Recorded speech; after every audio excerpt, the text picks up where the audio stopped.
बिस्मिल्लाहिर्रहमानिर्रहीम। अस्सलामु अलैकुम। मैं मुदस्सिर शाही एडवोकेट और आप देख रहे हैं लीगल इश्यूज़। आज जो लीगल इशू डिस्कस करेंगे, काफ़ी दिनों से आपने ऑब्ज़र्व किया होगा ख़बरों के अंदर, सोशल मीडिया पे लाइव चल रहा है। सुप्रीम कोर्ट के अंदर काफ़ी सारे जजेस बैठे हुए थे। तो ये जो काफ़ी सारे जजेस बैठे हुए थे, 15 जजेस थे लाइन में जनाब बैठे हुए हैं। दरमियान में चीफ़ जस्टिस साहब बैठे हैं। मुख्तलिफ वकला आ रहे थे, दलाइल दे रहे थे। किस केस के ऊपर? ये था supreme court practice and procedure act 2023। ये बना है, पीडीएम नून लीग ने बनाया कि जनाब ये होना चाहिए। इसके अंदर क्या क्या था? काफ़ी सारी इसके अंदर अच्छी अच्छी चीज़ें थी। मिसाल के तौर पर एक मोटी सी बात उसके अंदर ये थी कि सो मोटो, ये क्या हुआ? सियासतदानों को इससे बड़ी चिढ़ थी कि ये क्या हुआ, चीफ जस्टिस साहब सो मोटो एक्शन ले लिया, ये क्या हो रहा है, इधर आ जाओ। तो वो वज़ीर आज़म को भी बुला लेता है, वो जनाब किसी वज़ीर को भी बुला, सियासतदानों को बुला ले, इधर आ जाओ, ये क्यों किया, ये क्या किया। उस पर बाद सज़ा भी दे देते हैं। ताहियात नाअहल कर दिया, 5 साल के लिए नाअहल कर दिया। जनाब आपको छोटी सी सज़ा दे दी, जो सज़ा जिसको यूसुफ रज़ा गिलानी, वो बेशक चंद सेकंड की सज़ा हो जाए तो बंदा नाअहल हो गया जनाब। तो ये सियासतदान इस चीज़ से बड़े तंग थे। आखिरकार फिर उन्होंने ये एक्ट बना दिया। इस एक्ट के अंदर मोटी सी बात ये लिखी हुई थी कि सो मोटा एक्शन लेते हैं, ले लें, उनका इख्तियार है, आइनी हक है, कॉन्स्टिट्यूशन ने उनको हक दिया है, चीफ जस्टिस ले सकता है सो मोटा एक्शन। लेकिन ये क्या हुआ कि सो मोटो एक्शन लिया, सजा दे दी, बंदा नाअहल हो गया और बंदा घर चला गया। अपील होनी चाहिए, ये भी तो पॉसिबल है। चीफ जस्टिस भी तो इंसान है, ये भी तो पॉसिबल है कि चीफ जस्टिस जनाब अंदर खाते थोड़ा सा वो पीटीआई वाला हो, अंदर खाते थोड़ा सा नून लीग वाला हो, या कुछ और ही हो। तो इंसान है ना, इंसान से फिर मिस्टेक एक्सपेक्टेड है। तो अगर वो गलत फ़ैसला कर दे तो बाकी छोटी अदालतों में जनाब फ़ैसला गलत हो जाए, अपील करते हैं अगली अदालत में, फ़ैसला पसंद ना आए उससे अगली अदालत में। तो ये अपर फोरम पे, टॉप पे जाके केस शुरू ही वहाँ से हुआ, उसी वक्त ख़त्म हो गया और अपील ही कोई नहीं। ये फिर कहते थे उसकी अपील होनी चाहिए। अगर ये बायस्ड है जज जिसने फ़ैसला किया है, तो फिर उसकी अपील और 2 जज कोई सुने ताकि बंदा बदले। पहले होता ये था कि जज साहब जनाब होते थे, और ये जज साहब जो चीफ जस्टिस साहब ने सो मोटा एक्शन ले लिया, ऐसा एक ही ऑप्शन बचता था, वही है रिव्यू। रिव्यू का मतलब है उसी जज को कहा जाता है जनाब नज़रसानी करें, देखें ये क्या अब वो नज़रसानी क्या, उसने तो फैक्ट सारे, उसका दिमाग सारा कुछ, वही तो चीज़ें दोबारा उसको वही चीज़ें दोबारा एक दफ़ा नज़रसानी करे। वो क्या नज़रसानी, वो फिर वही नज़रसानी होती है 99%, 99.9%। तो रिव्यू फाइल होता था उसी जज के सामने, नज़रसानी फाइल, उसका फ़ायदा कोई नहीं होता था। अब ये कानून कहता है कि नज़रसानी नहीं, अपील हो कि किसी और के पास लगे। एक जज साहब ने सुना, इसका अपील और जज साहब सुने, फिर ताकि हमारे पास कोई थोड़ी सी गुंजाइश बचे कि हम मज़ीद इस्तदा कर सके, कह सकें कि ये जज साहब ने फ़ैसला ठीक दुरुस्त नहीं किया। अगर उसी जज साहब को रिव्यू फाइल करेंगे कि आपने दुरुस्त नहीं किया, तो वो तो और नाराज़ होगा। ये अपील एक अहम चीज़ थी इसके अंदर। और भी इसके अंदर अच्छी अच्छी चीज़ें थी। कोई केस फाइल किया जाता है, इतने दिनों के अंदर लग जाना चाहिए अगर जनाब, तो सारी चीज़ें ओके थी। लेकिन यहाँ पे जाके सो मोटो एक्शन लेने पे इतराज़ था। सो मोटो एक्शन लेने पे नहीं, बल्कि वो कहते थे ले लें लेकिन इसकी अपील हो, अगर सजा दे दें तो अच्छी बात है। ये भी इतनी बुरी बात नहीं थी। बाद में थोड़ा सा वज़न भी है कि वाकई उसके पास चीफ जस्टिस बायस्ड हो सकता है। आजकल तो बिलखुसूस जो हवा चल रही है, कोई जनाब कहता है ये पीटी के ख़िलाफ़ है, कोई कहता है नून लीग का जज है, कोई किसी का जज है। तो बिलखसूस आजकल के दिनों में हर चीज़ ही मुतनाज़ बनी हुई है। तो ये एक चीज़ जनाब उसके अंदर मेन थी कि सो मोटो की अपील फ़ाइल करनी चाहिए, नहीं करनी। एक तो मेन कि ये एक्ट होना चाहिए, नहीं होना चाहिए। पार्लियामेंट का क्या काम है, डिक्टेशन दे जनाब, एक्ट बना के कह दिया कि ये नहीं होगा, चीफ वो नहीं करेगा, फ़लाँ नहीं करेगा। तो एक्ट होना चाहिए, नहीं होना चाहिए, ये इसको कलादम करार दे दें या चलने दें, इसका फ़ैसला होना था। बहुत सारे लोगों ने इसके एक्ट के ख़िलाफ़ दरख्वास्तें दी हुई थी सुप्रीम कोर्ट के अंदर कि जनाब ये एक्ट है तो ये गलत है, ये एक्ट के ज़रिए क्यों आपको पाबंद कर रहे हैं। चीफ जस्टिस साहब जनाब सीनियर मोस्ट 2 जजेस की मशावरत के साथ वो चला करेंगे।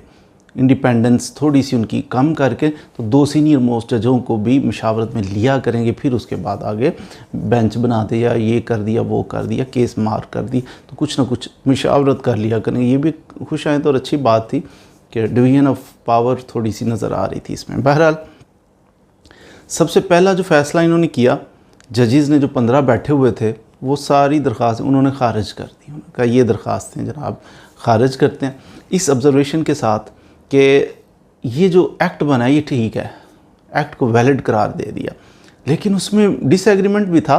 10 जज उनका फ़ैसला था कि ये ठीक है एक्ट बना, supreme court practice and procedure act.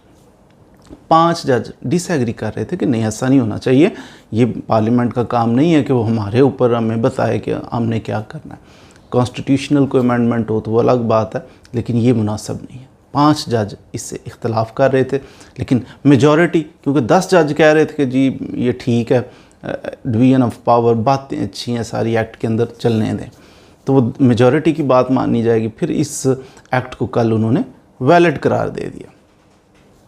5 और 10 मेजॉरिटी थी, वैलिड हो गया। दूसरी बात उसके अंदर ये थी कि सुओ मोटो एक्शन लेना है, जो सुओ मोटो एक्शन की अपील फाइल होगी कि नहीं होगी। तो यहाँ पर भी जजों का कुछ इख्तलाफ रहा। कुछ जजों ने कहा नहीं ठीक है, अपील कोई ज़रूरी नहीं है, ट्रस्ट होना चाहिए जज के ऊपर, अगर वो फ़ैसला कर लेता है। सबसे सुप्रीम, सबसे बड़ी अदालत जो है उसमें, और उसका भी चीफ़ जस्टिस बात कर रहा है और आप कहते हो कि एतमाद नहीं है, और ये तो फिर इस तरह तो क्रेडिबिलिटी ख़त्म हो जाती है कोर्ट्स की, इसको बेस बनाया जाए। कुछ जजेस ने इख्तलाफ किया कि अपील नहीं होनी चाहिए। वो 6 थे, 6 जजेस ने कहा कि अपील नहीं होनी चाहिए, और 9 जज ऐसे थे उन्होंने कहा अपील होनी चाहिए। इसमें क्या मज़ाक है कि अगर सो मोटा एक्शन ले लिया, कुछ सज़ा दे दिया, तो उसकी अपील फ़ाइल कर देंगे, चलें पार्टियां भी राज़ी हो जाएंगी कि अब अगर जज आपके chief justice of Pakistan credible हैं, तो नीचे वाले 2 जजेस जो हैं वो भी तो क्रेडिबल होंगे ना, जिनके पास अपील लगेगी, होनी चाहिए। तो बहरहाल जी यहाँ फिर 9 जज एक तरफ थे और 6 दूसरी तरफ थे। 6 डिसएग्री कर रहे थे कि सो मोटो एक्शन की अपील नहीं होनी चाहिए अगर कोई सज़ा हो जाती है, तो 9 कह रहे थे होनी चाहिए। मेजॉरिटी की बात मानी जाएगी जब इस तरह का, तो मेजॉरिटी की बात, ये भी बात मान ली गई, सो मोटो एक्शन लिया जाएगा तो उसकी अपील फाइल कर सकेंगे। ये इशू भी ख़त्म हो गया। फिर उसके बाद लास्ट जो है, जो सियासी तौर पे बड़ा एक बात जो है वो हाईलाइट की गई, वो ये थी कि चलें जी सो मोटो एक्शन लिया, जज साहब ने नाहल किया, तो इसकी अपील होनी चाहिए। रेट्रोस्पेक्टिव इफ़ेक्ट होना चाहिए इसका या नहीं। तीसरी बात ये थी, अहम बात थी। अहम बात इसलिए थी कि माजी के अंदर चीफ जस्टिस साहब ने जनाब कुछ ना कुछ सो मोटो एक्शन लिए, लोगों को फारग किया, चलो निकल जाओ, तुम भी निकल जाओ, तो सज़ाएँ भी दी, नवाज शरीफ साहब को भी सज़ा दी, नाअहल करार दे दिया। अब वो कहते थे, कुछ लोगों के माइंड में ये था कि वो रेट्रोस्पेक्टिव इफेक्ट का मतलब है कि आज कानून बना है तो पिछले मामला पे भी इसका जो हो चुके उस पर भी अमल होगा या फिर फ्यूचर में होगा। अब ये लास्ट चीज़ जो डिसाइड करने वाली थी वो ये थी, अगर तो ये इसका रेट्रोस्पेक्टिव इफेक्ट हो जाता तो फिर वो नवाज शरीफ साहब, उनका केस भी था तो काम को बात बन जानी थी, वो भी अपील करते कि ये देखिए ज़्यादती हो गई, क्वाइट पॉसिबल। अब जजेस की भी मैं अर्ज़ कर रहा हूँ ना कि जजेस हमारे बायस्ड हैं या नहीं है, मैं इस पर कमेंट नहीं करता, लेकिन एक तासुर पाया जाता है कि ये पीटीआई का जज है, ये फ़लाने का जज है, ये फ़लाने का जज है। एनी हाउ, अब पॉसिबिलिटी को चांस बज़ाहिर कहते हैं नज़र आता था कि उसकी अपील फ़ाइल करेंगे, नवाज शरीफ साहब फ़ाइल करेंगे, और भी कुछ जहांगीर तरीन साहब फ़ाइल करेंगे, चंद एक और फ़ाइल करेंगे, तो अपील में जाके तो हमें रिलीफ मिल जाएगा। तो ये भी एक तवक्को थी। और सबसे बड़ी बात ये कि इसके अंदर जब फैसला किया गया ना, ये तीसरे पॉइंट का रेट्रोस्पेक्टिव इफ़ेक्ट होगा, पिछली जो सो मोटो एक्शन लेके सज़ाएँ हो गई हैं उनकी भी अपीलें फ़ाइल हो सकेंगी। इस पे फिर जजेस की राय क्या थी? 7 और 8।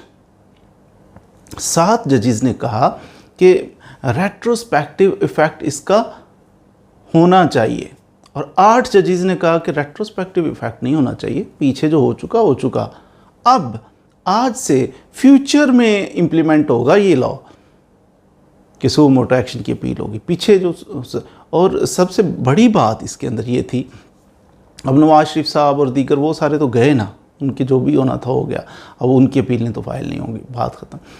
इससे पीटीआई वाले बड़े खुश हुए कि ये तो काम तमाम हुआ। और इसमें सबसे खुशाइंद बात देखिए कि काजी फाइज़ ईसा साहब, चीफ़ जस्टिस ऑफ पाकिस्तान जो मौजूद हैं, उन्होंने जो वोट दिया वो इसके जो तवक्को की जा रही थी कि नहीं जी ये तो नून लीग के हामी हैं, ये तो स्पेसिफिक पार्टी के साथ हैं, तो ऐसा नहीं है।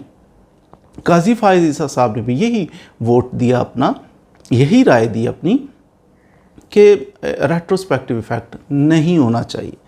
और 7 जजेस एक तरफ थे, 8 एक तरफ थे। तो अगर काजी फाइज़ ईसा साहब सिर्फ वो थोड़ा सा कर लेते ना, इसको 8 थे, 8 में से काजी फाइज़ ईसा साहब जनाब थोड़ा सा इधर हो जाते तो इधर 8 हो जाते, तो फिर रेट्रोस्पेक्टिव इफ़ेक्ट होता, बहुत सारे लोग अकोमोडेट होते, सियासतदान भी अकोमोडेट हो जाते, नून लीग भी हो जाती, फलाम भी हो जाता। तो लेकिन उन्होंने देखी मेरिट के ऊपर चले, जो तवक्को की जा रही थी उसके मुताबिक नहीं बल्कि मेरिट के ऊपर चले। ये खुशाइंद बात है, अप्रिशिएट करना चाहिए। तो उम्मीद है आज आपने जो हमारा था इतने दिनों से चल रहा था, एक बेंच बना हुआ था, उसके बारे में कुछ ना कुछ सीख लिया होगा। मज़ीद वीडियोज़ के लिए हमारे साथ रहिए।